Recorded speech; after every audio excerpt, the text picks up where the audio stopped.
What's up guys, Al here from AM Training, and I am giddy like a little schoolgirl because I'm gonna meet Dan Green. I'm on my way over there. It is 10:30, it starts at 11. Let's go ahead and freaking meet my hero.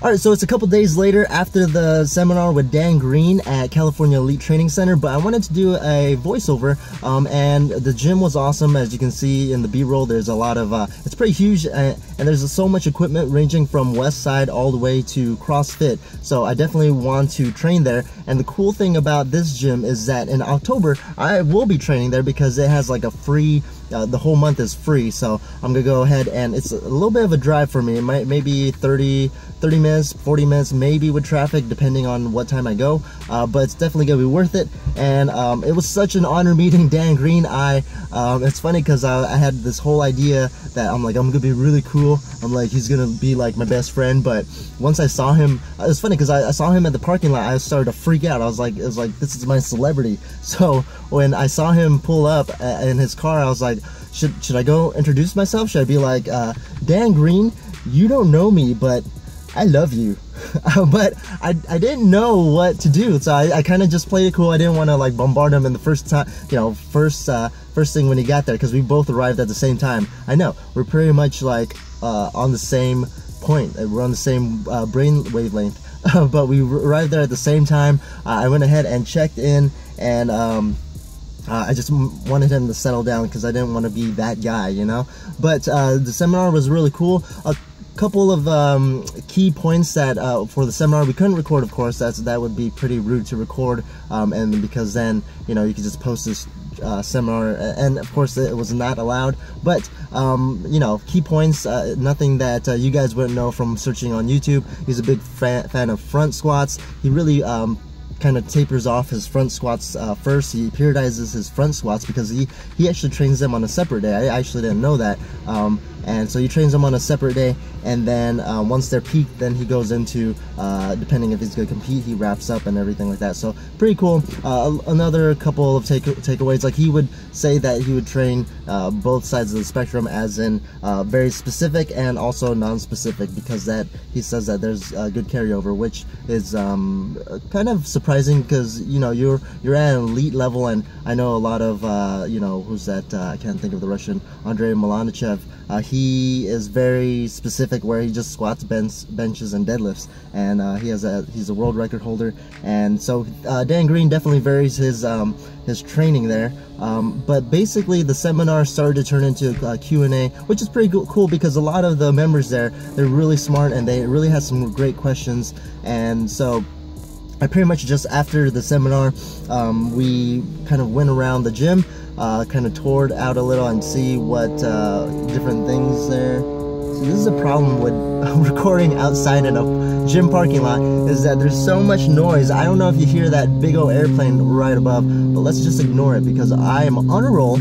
So after the seminar, they actually had an animal event. So it consisted of two competitions. One of them was to bench press your body weight for as many reps as you can, and then there was also your sumo 1 rep deadlift max, and with bands. So that was a little tricky. I haven't really pulled sumo, and I haven't really pulled with bands. So the band tension was double banded, and it was about 220 at the top, according to the lovely Gracie.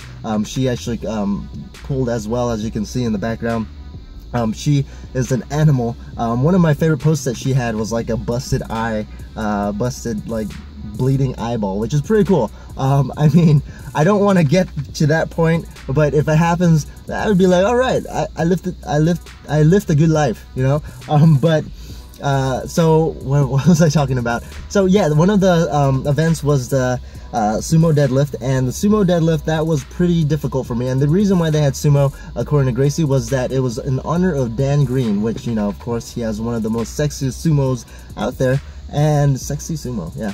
And so we went ahead and just ramped up plate by plate. It was a tough one. I definitely wasn't used to it, and I was only pulling with 135 with the bands, and I didn't expect such big whip right back. So it almost like tried to pry out the bar out of my hand. So we warmed up, and what's awesome is that Dan Green, I asked my boy Dan Green, we're pretty much best friends now. I asked him to critique my deadlift, and so one of the things that he critiqued my deadlift was I think I was pulling like 315 with the bands, so it was like 535 ish at the top. And one of the things that he said is that I am not completing my pull all the way. So he said for me specifically, everything was pretty good set up and pulling right through, but once I reached my knees, I didn't actually kind of pull I didn't lock out my knees as much, and I didn't hyperextend. I shouldn't say hyperextend. I didn't lock out my hips as much as he wanted to see, because he said I was almost stuck in that position, especially with my hands being so narrow. It kind of blocked off my lockout, so that's going to be more difficult as weight gets heavier. And so I really tried to incorporate that in my last pull, but I couldn't even get it above my knees. That was the hard part. So I pretty much took his advice on the 405 with the 220 bands and really drove my chest through, and it felt pretty good. I always felt like I was I try not to hyperextend, because I know if you hyperextend, that's too much. He told me during my critique of my deadlift that I wasn't really driving my hips backwards, and that if you keep continuing to drive your chest up and lock out your legs first and drive backwards, then that's going to help kind of help with that sticking point at the very top of locking. So you really want to drive past. So it's almost like you're driving past that point where you're stopping. So it was a pretty cool day.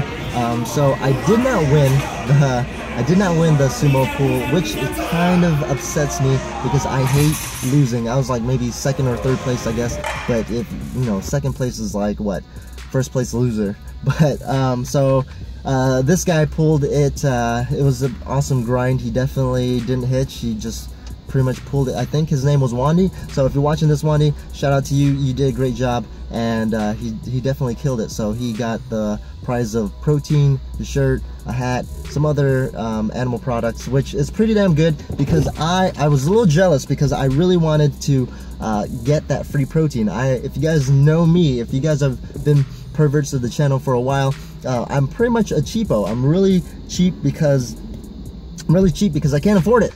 So all in all, it was a pretty good day. I mean, I got to meet a lot of people that have, a lot of common with me, just because we like to tickle the iron. So it was really cool. But other than that, that's all I want to say about the seminar. I really am looking forward to training on Thursday. So on the first day of October, I will be there at California Elite Training Center, bright and early, of course, because I have school right after. But that's it. I'm pretty excited, but train hard, train smart. It was against policy, so I definitely understand the guy's just doing his job, but it kind of breaks my heart because I want to not only do this for you guys, but I always record my videos because I like to go over them, see what my weakness was, and it's a really good training tool.